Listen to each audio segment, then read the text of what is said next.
It was a week of Halo, and the campaign has evolved. Me and Grant both played it. Did you beat it? You beat it, right? Yeah, of course. Okay, we both beat it. I played co-op. Did you play solo? I played solo. Single player? Heroic. So we'll both have a little different opinions maybe on some of it. Some of it we'll agree on almost certainly. We'll talk about it all, Halo, and a little bit of Gears too, because we got Gears multiplayer reveal. So we'll talk about that as well.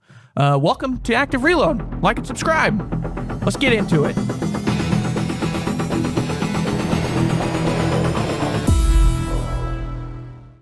So Halo Campaign Evolved has released. It's been about, well, the pre-release or whatever, the people that got early access, that was about 15 days ago or whatever now. Damn. And we got it last week. I bought it on Steam. That's the other thing we could talk about. I bought it on Steam and played it on Xbox. Yeah. Game Pass. I was not about to. It was on Game Pass? Thank God it didn't. I'm okay. It was $50, but I was okay with it. I don't regret it. Yeah, It's we'll good. get into that later. Yeah. I think it's worth it. Yeah. It's extremely disappointing in some ways, and then in other ways, it's a reminder how amazing Halo 1 is. Yeah. It's it truly, it does, it shines in the moments that Halo 1 was able to shine. It doesn't take away any of the sheen from the original Halo 1 in terms of its gameplay and level design and enemies and variety of enemies as well. The AI was buggered a couple times, but it was I think that's a known bug that they have and that they're hopefully fixing. Yeah, there were some AI differences that I didn't enjoy, but then I played Halo 1 MCC, not all of it all the way through, but the levels I really wanted to try out, see the differences. I mean, there's no way they built this thing from the ground up, obviously. I don't think. No. So I mean, that must have been something that was in there. They were like, we'll just keep this because there's nothing we can really do about it. I think the ground was Halo Reach, right? Yeah. Some of the jackals and stuff look like Halo Reach. Well, I think they got a lot of design, and I think they started doing that a lot with future games as well. They started making the jackals look more like the ones from Reach. Yeah. And even some of the grunts look like the ones from like Halo 4, I think. Yeah, there was a nice variety of grunts. I guess let's talk about the positive things that we like. Yeah.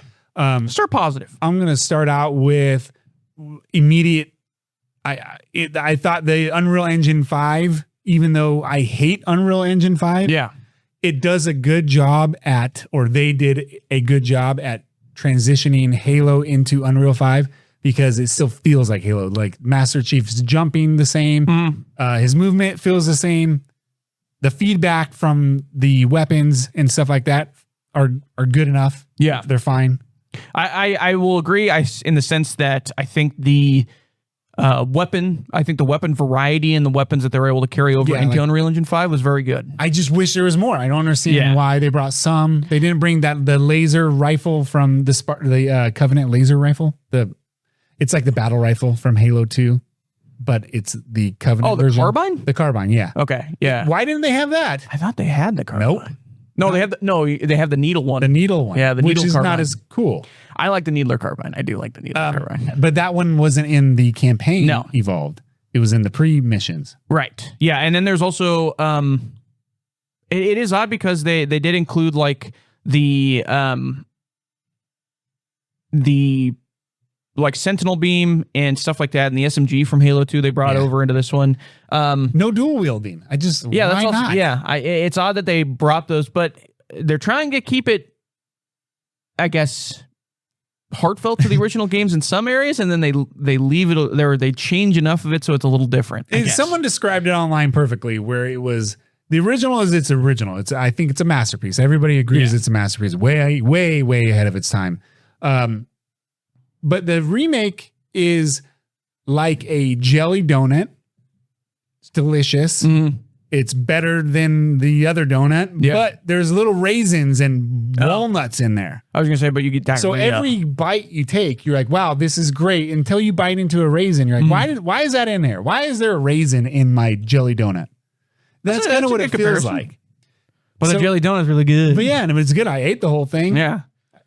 I didn't throw up. I liked it. It's just no diarrhea. No diarrhea. Yeah, that's good. I mean, the prequel, I don't like. Anyways, we're talking about the good things right now. This level, I really enjoyed the enemy, the higher amount of enemies, because it starts to like Halo starts to ramp up big Yeah. time. And then when you add more enemies onto the field, it feels appropriate. And it feels like things are getting more and more hectic. Yeah. And then they start fighting the flood and all that stuff. And I guess we could talk about the flood. I think the flood levels are fantastic. The overarching thing I'll say about the flood levels, it's just the whole back third of this game is really, really good. Yeah. Like they remade it very, very well. I love the look of everything when it came to the flood. I think they all look better and much cooler. They got a slimier look to them. They have these little worms sticking out. Yes. When you like, and if you're playing at a high enough fidelity, you can shoot chunks of them off. Yeah. And they'll fall to the ground, which is really cool. The whole back third of this game is really like that's where it really shines. It's when it's like, and part of that is because we haven't seen I think personally is because we haven't seen the flood since Halo 3. Yeah. So it's been 15 years, right? About 15 years outside of like the Halo Wars, right? I think they're the flood. Yeah. I mean, from a Master Chief perspective, we haven't seen Halo since Halo 3. So it's been a long time since we've been able to see the flood. And I guess with the Halo 2 remake and everything too, as well, I guess that kind of counts. But to see them remastered with their, in my opinion, in their best level and in the best idea of what they were in Halo 1 was really, really cool. I think the library's improved upon. Yeah, because they changed the library, for those who don't know. They changed it a little bit. It's still a maze. It's still a little long. Little too long. Yeah. But I like that it gets more and more floody. Yeah. Oh, yeah. The further down you go, the more flood is consuming the library, which I do agree. I think it looks really cool. And then the maw. Really good. Hats off. They made it exactly how I would have wanted it. Yep. Perfect. They explained I love the cutscene at the end. They kind of explained certain parts of it that I thought were funny that like they took notice of that the community had questions about. Like in the original mall, you had the big bridge in between the sections of the ship where Fohammer was supposed to pick you up. Yep. And they're like, oh, we can kind of explain that away. And they do that. And then they have parts of it that are like in the sand of where you're... like it's split. Yeah, where it's split. I think that's really well done by them. And the whole driving sequence is still really good. Like it's awesome. Really good. It's really good. So that was great. I love the whole back third of this game. I think it's incredible. I think it's really, really well done. And before we get into the negatives, I like the campaign remix. Yeah, me too. I agree. I don't think it's fun that the Flood and the Covenant don't fight each other as by default. Yeah. But another thing I really like, and I didn't play it on PC, I guess I can. I like the mods. I like that 343 or Halo Studios gave up the keys to the entire game. So whatever we're going to talk about that we don't like has already been solved. Yeah. It's just a disappointing. The bad thing about the worst thing about Halo Remake Campaign Evolved. Yeah. Is the fact get it right that Halo Studios is going to do it this same thing for the rest of them, and I don't want them to do it. I don't want the team at Halo Studios to continue working on Halo. There, I said it. It's weird because the parts that I think are good, I think they had their hands in making part of it as well with the gameplay and the changes of the gameplay. But they do a good job. They do, but it's not like something. It doesn't have 343 DNA in it. Yeah, it's not like Creative Assembly couldn't do that. Right. Which they could have. Yeah. The parts that they had full control over, which were the cutscenes. The cutscenes are the parts we don't like. We don't like the cutscenes. Cortana, I don't think looks good. She changes her look sometimes. And when she gets bigger in the... Oh, yeah, she's like gold. It starts to get a little Marvel-esque. It does. I don't know why they did that. Classic dialogue is completely removed. Some dialogue that is resaid is not as good, even if it's slightly worse. It just sucks that it's just slightly worse. The thing that's interesting is they have some of the classic dialogue that's just word for word, like on the script anyways, read on the script the same, but it's different because the way it's delivered is different. So, and that's the part that I kind of have an issue with. They're trying to remake it in a sense that they basically kept the same lines, but had these actors, well, different actors in some scenarios with like Johnson, and then also Keyes was a different actor, just read it differently. And I think that's like a really hard thing for these people to do because we're so ingrained with like the idea of what Key sounds like and how his delivery, especially in this game, and how his delivery is, and Johnson and how his delivery is with all these lines, and for it to be different, I think rubs a lot of people the wrong way. If this guy wasn't supposed to be Johnson, I think we'd probably be fine with it. Yeah, we'd be like, this is great. This is a great staff sergeant guy. There's a lot of cringy moments. He looked into the camera, and I mean, it's not like Halo never had camp. It did always, of course, especially the first one. Yeah, it kind of moved past that, but the first one always had this camp. I'm glad I'm not glad about the end product, but I'm happy they tried to attempt it. Johnson has a drill sergeant cadence, but his animation is as if he's Ant-Man in the Marvel, smiling all the time. Well, he shows too much teeth. And there's a big disconnect when it comes to these animations. Like, it just looks goofy. There's some sort of uncanny valley that is apparent in every single one of these cutscenes, which wasn't during the anniversary of Halo 2. Well, and some of the cuts just take like too long to happen. They're staying too long on characters before cutting to the next scene, sort of things. And then also the other thing is that makes me sad, to be honest with you, is Jen Taylor, who we know loves playing Cortana. She's played Cortana since the first one all the way through all these new ones. And she's awesome. She's an incredible voice actress. So I can't. It's not her fault. I cannot see a situation in which she did a bad job at this. I think whoever the voice director was, or whoever it was that was trying to lead her through the lines, like, let's not sugarcoat the direction of this entire cutscenes, audio, and everything. And when it comes to dialogue, was bad. They should have just let Jen Taylor be like, hey, just do the same thing you did.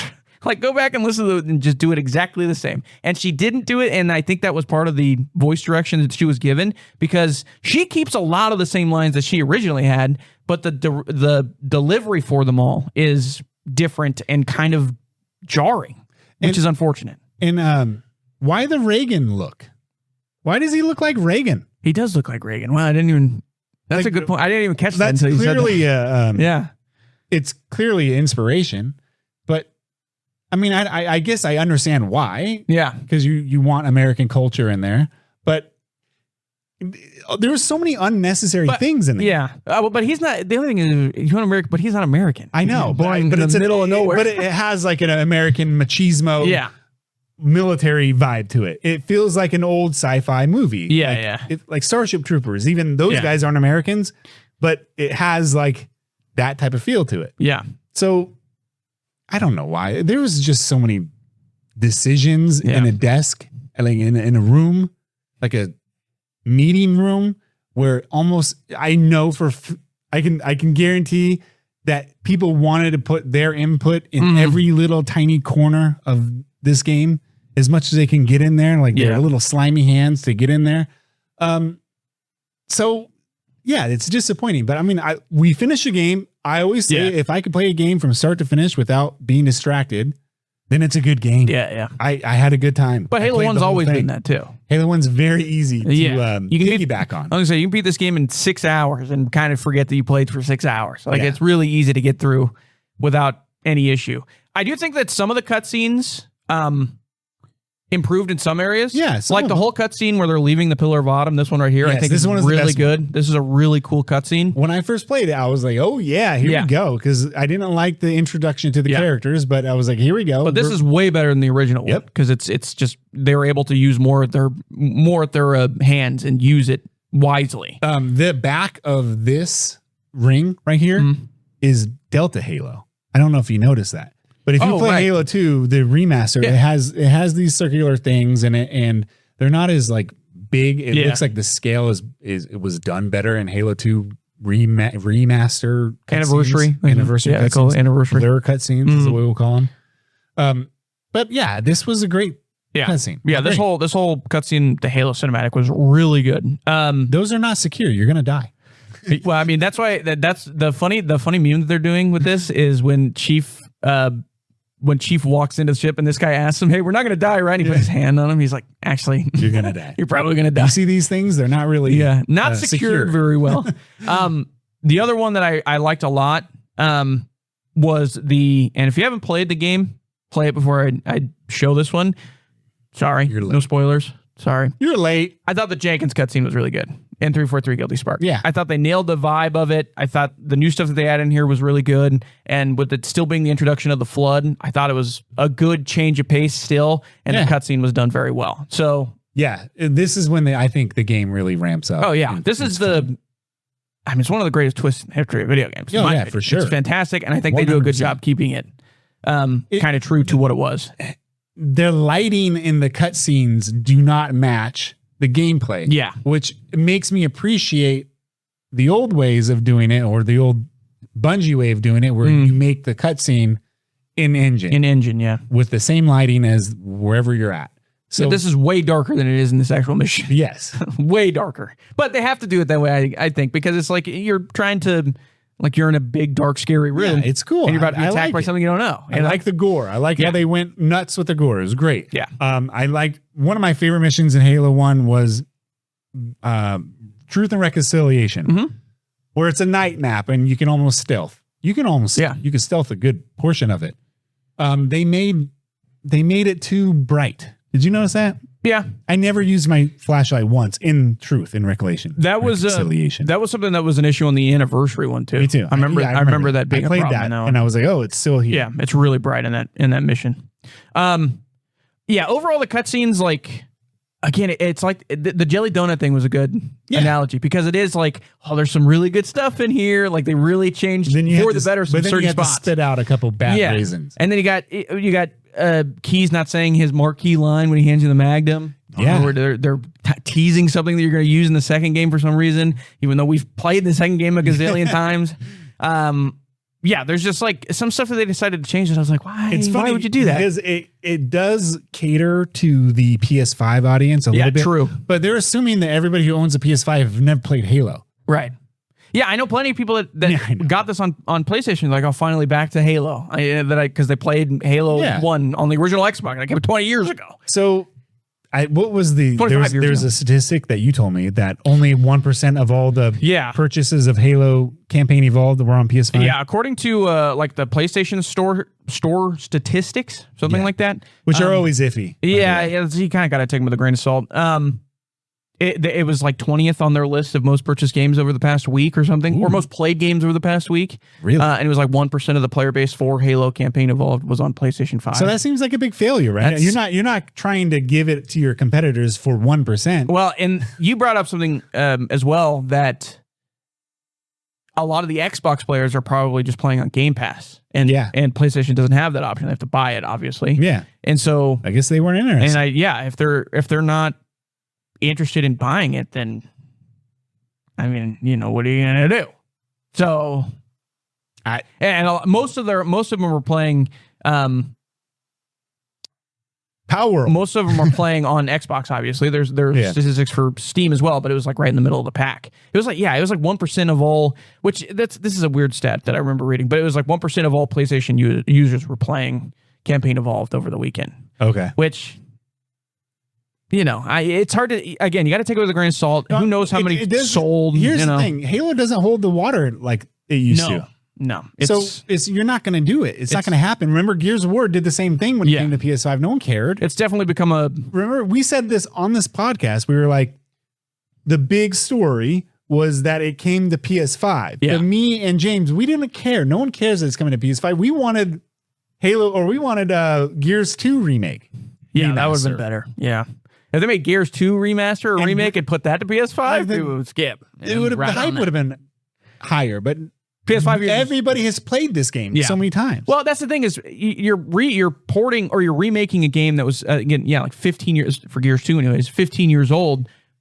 There's like a weird belief that at Xbox that if they have a PlayStation 5, they've only been in the PlayStation ecosystem. Yeah, it's ridiculous. And that wasn't the truth. That only started happening when they started losing, just shedding people, was in the PS4 era. Yeah. Which was the prime of Gears 2, the prime of Halo 2. PS3 era. Yeah, Well, no, PS4 is when they really started shedding users. You mean Xbox PlayStation? Yeah, Xbox, yeah. Xbox started losing users over to the PlayStation. PlayStation was shedding users from the PS3 era because it came out a year after 360 and $100 more. Way more $600. Yeah. And it was and PlayStation people started moving over to Xbox, and then when the PS4 started coming out, they started flipping back. So there's no reason to believe they didn't play the anniversary of Halo 1 or Gears 2 or Gears 1. If you're talking about the younger kids that just started getting to gaming during the PS5, they're not old enough to buy this mature video game that has blood and guts everywhere. And the flood eating people. So the entire direction of whatever Halo's doing,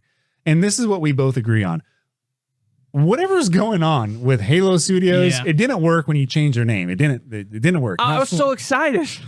Didn't work. So let's put a fresh coat of paint on this. Yeah, you have the same problems. And now there's reports of all these multiplayer components that up to 3 of them.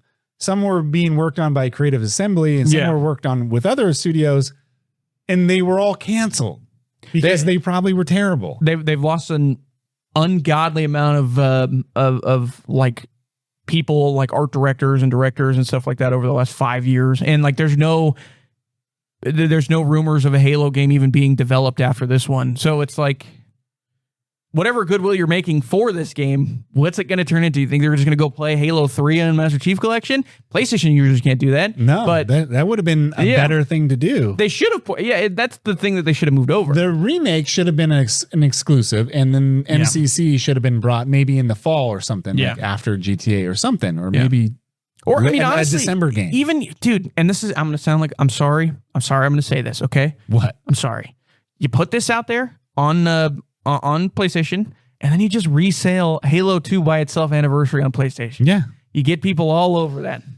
No, you can't do that when it's attached I know, to it MCC. would suck. I wouldn't. I get it. I mean, I would be okay with it. I mean, I'm okay with it either way, but it would be acceptable if it wasn't a full price game. So MCC is, it's only $40 right now. Yeah. And you get 6 games. Yeah. But if they were to release Halo 2 or port it over to PS5 and with a multiplayer component, which you probably have to make a whole new thing for. Yeah. So this is not acceptable. If you were just to do the campaign for $10 or $15, under 20, whatever, totally acceptable. You probably make a bag. But that's not what they did for this either. No, they didn't. Yeah. They were like, how about 40? How's that sound? Yeah, I don't know. It's just the big question that I kind of keep asking myself. The skins, I hated it. Honestly, we don't even need to talk about this. Yeah, I think they're just totally useless.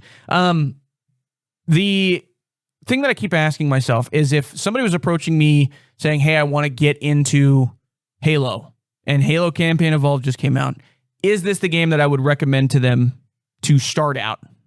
And the answer is probably no. I would say yes if it was just the gameplay, but then I'd tell them to go watch. I would tell them to even go watch the 360 cutscenes because of the same thing, just upscaled essentially. It's kind of like someone you want to recommend a franchise like Dune.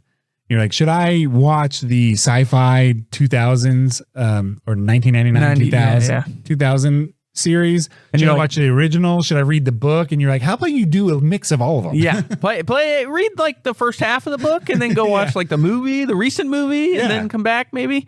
It feels the same way. Yeah. Where, I feel this. I would recommend it because what do they have to compare to it? It's just, my problem is like, they're going to be like, what's with all the cheeseball cutscenes? I'd be like, you know what? That wasn't in the original. Well, and that's the thing is, I would have them play the game. Yeah. And then watch the cutscenes from the 360 or whatever. And then if they want to keep going, because if they were to play this entirely with these cutscenes and everything, to move on to Halo 2, the vibe is totally different.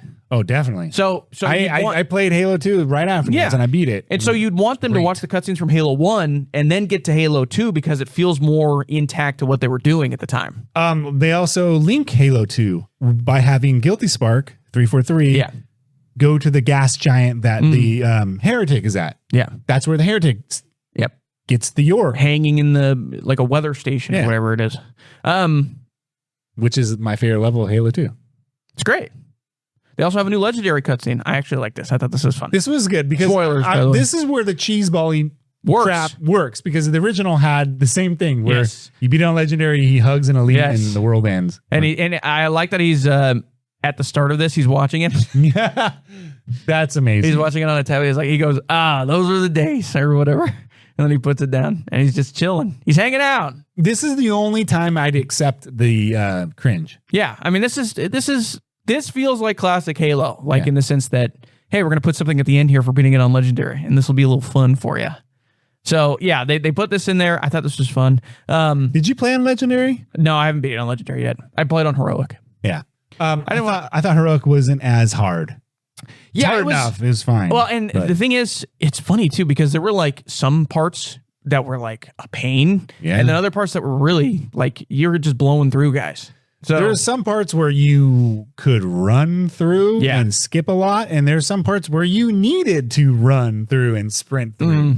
So I mean, the difficulty on Heroic when you play as a single player, the balance was fine. Yeah. On co-op, I feel like probably a little easy. Yeah, if I get whoever I'm playing it with, if it's my brother, if we try to play it on Legendary, I bet we'd have like a relatively easy time with it.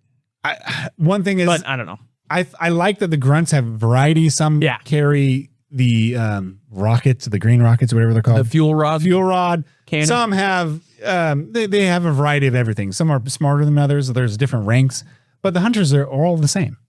Yeah, and after a while, because the first time I fought the hunters, I was like, oh, this is a good. There's a lot of them too. This is a good transition to the remake. I don't want to just sidestep and then one shot in the back. I had to learn again, but my God, I fought way too many of them. Yeah, there's a lot of hunters, and it got boring. They had to have added more. Because I don't remember. Well, maybe. And the other thing is too. Well, the other thing is too. Maybe we don't remember it that well because you really could just sidestep one because they became easy. Yeah, and they were nothing. So maybe that's why we don't remember them as well. Yeah. This one they were harder. They're harder. Yeah, they have a weak spot that you can target. You have to take their back shield. You have to take the back shield off and then hit them right in the little button. But yeah, the hunters. But that's always like they've never had a variety of hunters in any of the other games either. But you could have. This is an opportunity for you to improve upon the game. That's true. You did that with other things. Touche. So do it. I wish too that like I don't like it when games do certain things like this. I'll show this here in this cutscene. That's so. This is from the first demo trailer, but this is actually in the game too. Yeah. The Pelican destroys this dropship. I know. And I was like, oh, you can destroy the dropships now. And so I tried to destroy it, but you can't destroy it. Yeah, I was like, what? Why did you even show me that? Don't do that to me. He's just shooting a 30 millimeter cannon. I got a rocket launcher that I'm just unloading on this thing. When I first saw this trailer, I was confused or a little disappointed in the fact that they didn't take full free range to do something with this level or other levels where you can make it bigger, expand upon it, and just go nuts. Yeah. But now I'm like, thank God they didn't, because they probably would have failed at doing all that. That was a cool shot. That was great. You can't kill him. Can't kill him until you actually come back around. Yeah. Me and my brother tried multiple times, and he stays alive every time. That made me sad. When I was going there, I had it like ready to go. Yeah, same. Me and Will. I'm saving these plasmas up. Right, I'm going to stick or hit him with the plasma pistol and then throw the grenade in there. I played the first one after this, that same mission, and I killed the yellow guy. Yeah, and then the blue guy was running to get in there to lock the door. And I was like shooting. I was like, oh no, don't you do that? The AI in Halo is so surprising all the time. Yeah, it's so much fun. Halo campaign evolved. We'll see. Are they going to do Halo 2 campaign? Well, what are they going to call the second one? I guess it was just Halo 2 when that first came out. If you do a remake of Halo 2 and you don't include that multiplayer, you're gonna. I think they're going to do a Halo 2. I mean, Johnson says it at the end of that game. Well, they're going for the sequel. So, would you recommend I think 343 can make a multiplayer game. I really do like Infinite. I think they did a good job with Infinite and Halo 5. And Halo 5, yeah. So they're not 343 anymore. Whatever. I'm going to call them Halo 343. Studios. Then act like Halo Studios. Don't act like 343. How about that? Well, I mean, if you want them to act like 343, they got to stop making good, or not like 343. They got to stop making good multiplayer games. Yeah, but they did stop making. No, I mean, Infinite was even the back. I love Infinite. Infinite now though is good still. Yeah, and that's Halo Studios. I remember being. A lot of people being disappointed in the Halo 5 multiplayer because it was a little too esports like geared. The firefight was amazing. I think it was really good. It was different. It didn't feel like Halo, but it was a nice evolution. It was cool. And then Infinite came out and they really honed in on making this an esport. And they kept it old school and they kept it new. There was a perfect blend. I loved it. Yeah. I still think Halo Infinite multiplayer, I can't stand the single player. Yeah, that campaign's very okay. I think it's in the top 3 multiplayers. I think I like Halo 3 multiplayer, then Halo 2, then Infinite right behind it for me. I don't think that's. I think that's a fair assessment. I don't think that's bad at all. So so I want 343 Halo Studios. I want them to make a Halo 2 multiplayer game, and then someone else do the campaign. I don't care who it is. You and I were talking about it. We were like, just like create, or just like have 3 or 4 different studios create separate canon like side stories to Halo, to the main story of Halo, and then whichever comes up best, and then also whichever performs the best. Hey, you have the Halo campaign license. Now. That's what you're doing. We didn't talk about the prequel missions. I didn't like it. I turned it off. I thought I can get by skipping the cutscenes because I thought the cutscenes were bad. And then but Master Chief's constantly talking. You're like, what? No one's acting right. He's much more. Here's the thing. But I was gonna say, imagine if id was to do those 3 levels. Id, I mean, but hey, id, can you do this? It's now a skeleton crew, unfortunately. We've talked about that enough times. But I do think that there are. I do like the continuity of who Chief kind of, because from the prequel scenes, it's a year difference from the prequel prequel missions to Halo 1, and I think that there is like a nice version of it where John Master Chief has just become like more jaded as a character as the war has kind of gone on, which is why he's become more and more quiet, if that makes sense. No, I don't like it. But might as well keep him stoic. Yeah. I still think, here's the thing though, I still think it works. Like there are scenes that are not good in these prequel missions by any means, like definitely. I do think it does help improve the relationship between Johnson a little bit, between Master Chief and Johnson, because at the end of Halo 3, Johnson dies, and you're supposed to believe that they were like best buds. Hey, technically, at the end of Halo 1, he died. That's true, yeah. But they're supposed to be best buds. That's like the whole idea. And I never really got that vibe from Halo 1, 2, or 3 from the original. And this, I think, helps kind of flush it out a little bit more. Don't want to. He wants to hold my hand. Yeah. I'm trying to, leave me alone. If you touch the table, you can hear it. Just kidding. But I like your idea. No, you hold on. You hold on. This is the best cutscene in the game. The Elite does a little dance. Look at him. You're doing a little dance. Oh, God. Doing a little dance. And then the Prophet, for some reason, has some plot armor, because Chief typically would just put 3 rounds from his battle rifle right in the suit's skull before he gets anything out. Introduces all the aliens. Yeah, it's just, this is such a weird cutscene. It is weird. The juxtaposition between this and anything in the other parts of the game are very odd. You know what this reminds me of? It reminds me of like bad games. Someone who got a Halo license to make a Super Bowl commercial. Yeah. You're introducing the other people who don't know what Halo is. And that's what's weird is because treat your audience like they're not stupid. But please. even if they are new to the series, like say this is for the PlayStation 5 audience, they're just going to play the base game first, because that's the thing that they hear about always. And it's not listed as prequel missions or anything. Bonus. It's bonus missions, which is usually something you hear at the end of something. It was definitely treated like a bonus mission. Yeah, this whole section right here I could do totally without, or totally changed. It's stupid. It's really stupid, but there are parts that are cool, like some of the level design in this. I thought that level where they're outside. Inside the ship. Yeah, they're outside inside the ship, and it's like a hunting area is kind of cool. Yeah, it's kind of cool. Like this whole area is really cool. Great idea. Like it a lot. And the combat still works here. Like it's Halo, so the combat's not bad. And this all looks really cool, and I like the idea of it. But again, it's just kind of mixed in. It's the jelly donut, except it's more raisins in this than jelly. Yeah, definitely. It's a raisin donut. Yeah. But imagine if id and other Halo studios, or not Halo, Microsoft studios, like Machine Games, where they had a crack at a bonus mission sort of thing. That would have been cool. They all had separate bonus missions? Yeah, that'd be great. That would be a good way to do it. You know, and I know, maybe it's hard to kind of put it all together as a director, but you know and I know that Machine Games would make a better prequel mission than 343. Yeah. Halo Studios. Yeah, I mean, I know it would. I know it. I just know it because they're kind of built for a Master Chief adventure. Yeah, I mean, BJ Blazkowicz himself is kind of already you could do that. Already a Master Chief. I mean, you don't Duke guy is basically Master Chief. You don't need Machine Games to make a Master Chief story. You can make an ADST story. You can do any type of grunt story. You can do a Who's the Arbiter, whatever his name is. Sang Healy. I don't know his name. Yeah, nobody knows it. I mean, but you can have a pretty cool Arbiter mission. Yeah, that'd be sick. Imagine it's not like we haven't played as him before. It should be. That would be cool because he was the one. Like he's the one in canon where he's torching Reach. So make it a flip Reach scenario. Yeah. He's the one doing the Reach stuff, and you're Machine Games humans. And Machine Games did that, or something. A different vibe. That'd be great.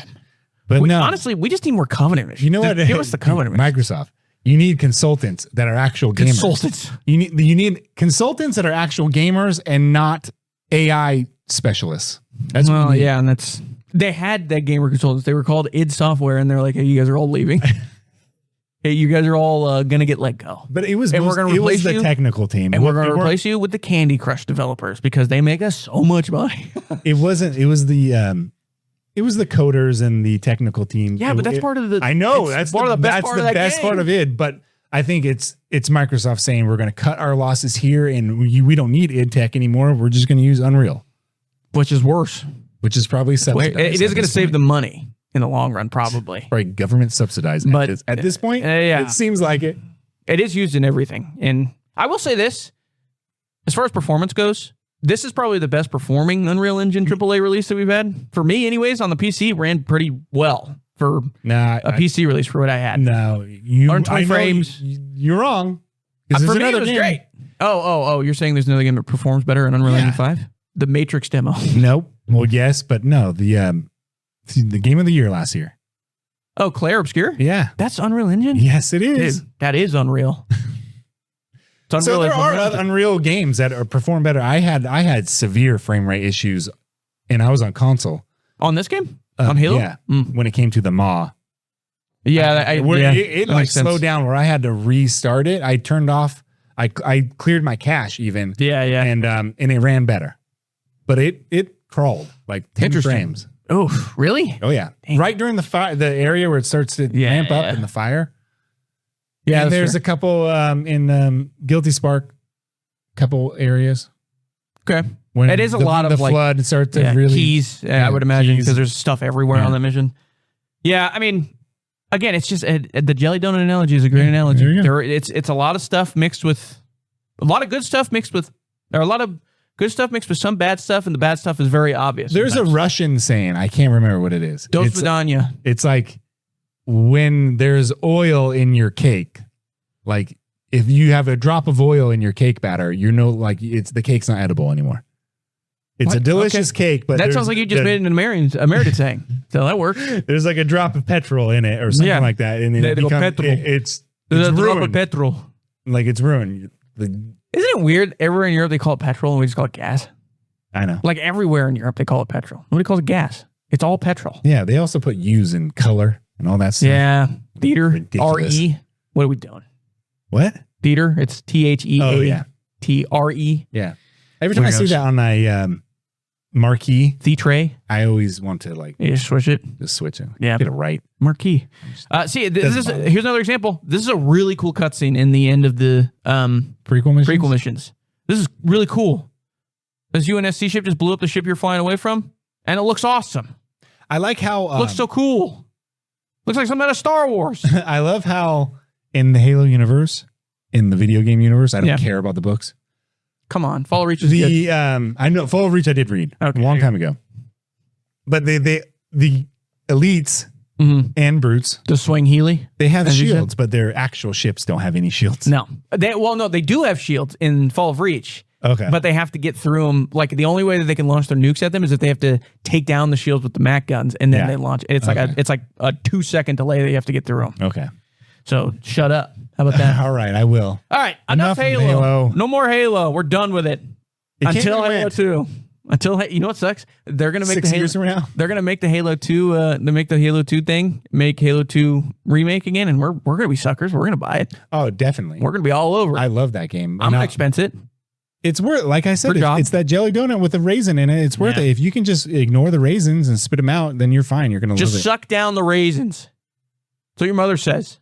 Are raisins even good for you? Probably not. I think they're good fiber. Like, yeah, sure. Makes you crap. I love raisins. Speaking of crap, Gears. Speaking of crap. Just kidding. Not crap. Seriously, he's not crap. No, he is good. He's good. Coalition been on one. They've made a couple of solid multiplayer stuff with some of the other Gears games. Yeah.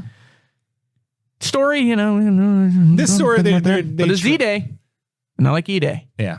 This is cool. We also have to remember before Gears 4. So Gears 3. Yeah. So before when they were developing Gears 4, like people were getting sick of Gears. They were coming out too quickly. I mean, so they wanted to switch it up. Halo had a little bit of that issue too. Yeah, I know. It's weird. The third one in the franchise for any game, it's like, all right, we're kind of getting tired. Slow down. Yeah. But this is Gears. This is multiplayer stuff. This is they had a multiplayer preview. The beta comes out the 6th. Is that right? Is that what you said? Yeah, it comes out Thursday. So literally right around the corner. People. This is Horde mode, by the way. Yes, this is Horde mode. People were excited about this. People saw this. I again, I've never been a big Gears multiplayer guy. So Grant, go ahead. Okay, so take it away. I actually don't really like the Horde mode that much. When it first came out, I played the heck out of it. See, but I prefer the Horde mode. So many games copied the Horde mode. Yeah. Even Halo did with Firefight, and I think they did it better. But this Horde mode has multiple teams in it, and it's gigantic. Mm-hmm. So, and it has an ending. So it has like a final boss and everything. So it's not quite like zombies or tower defense from Halo or Gears 3.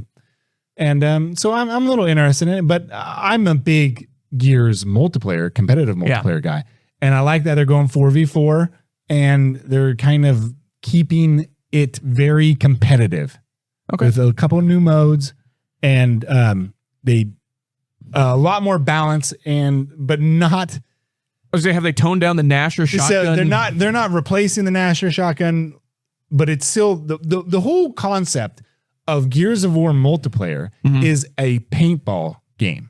I don't know if you've ever watched a professional paintball match where it's symmetrical maps. Oh, right. We did paintball together. I know, but that's how Gears of War is designed. It wasn't professional, let me tell you that much. No, it wasn't.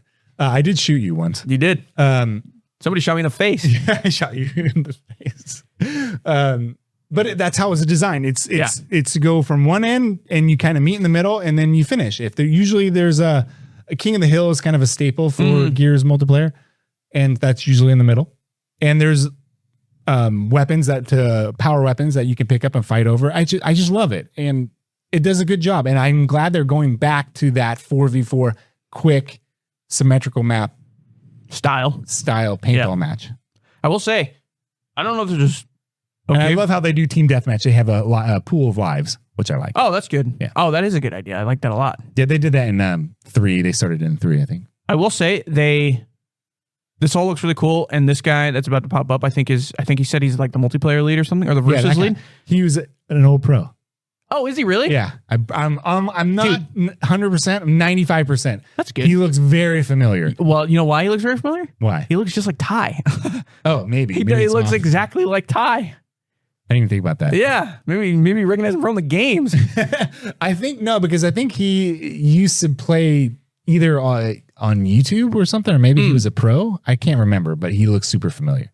He got like even the tattoos. I was like, whoa, that's look at how they did the slide. They made a slide look like it fits into Gears of War. Dude, do you remember when sliding was like the big thing in multiplayer? It just blew everybody's mind. Thought it was the coolest thing in the world. I'm still that guy. When you start sliding upstairs, that's when I'm. What? That's when you lose me. It makes sense. No. But this slide looks great. It actually fits in with Gears multiplayer. Dude, they got to do more stuff with some, like, I got to be honest with you. You got to turn these guys, like the Gears people, into like mainly the COG players, or the COG people.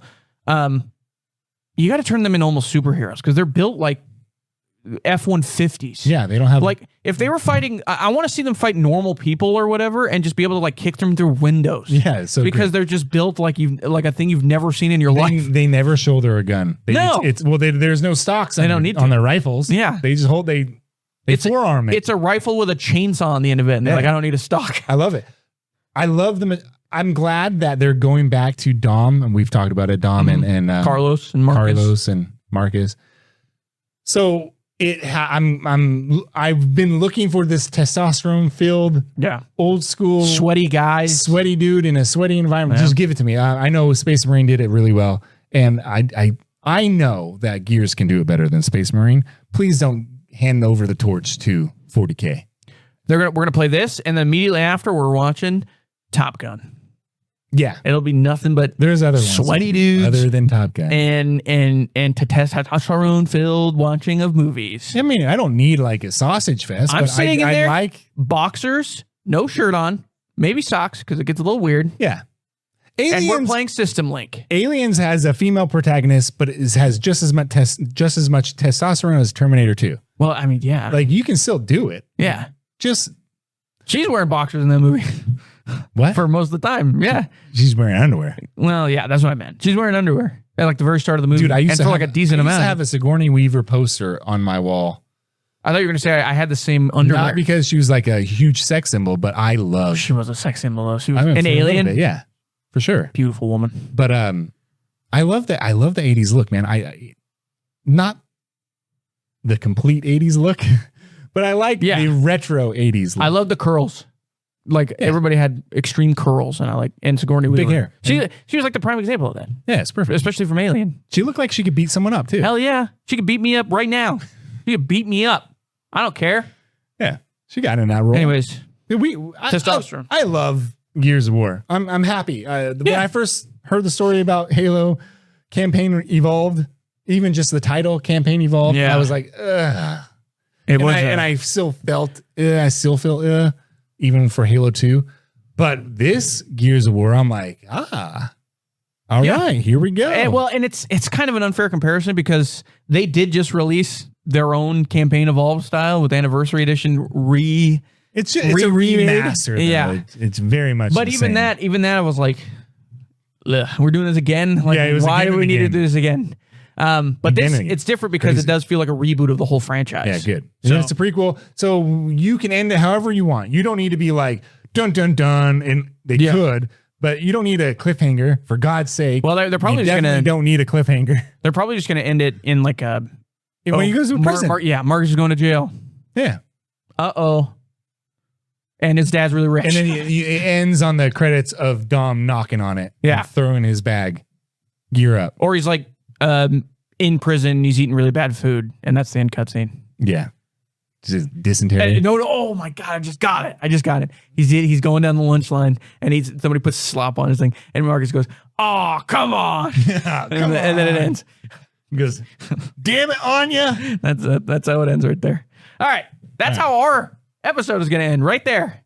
Perfect. We're done. Thank you very much for tuning in. We'll be back next week. Who knows what we're going to talk about next week? You'll probably talk more Gears because you'll play that. I'm playing the beta for sure. So we'll probably talk a little bit more of that and whatever else comes down the pike. Yeah, there were so many games. I wanted to talk about the Hell Let Loose beta too. We'll do that next week. We got nothing but time here, ladies and gentlemen. That's what we do. All right. Thanks for tuning in. Act the Real. We'll see you guys next week. Peace out. Later.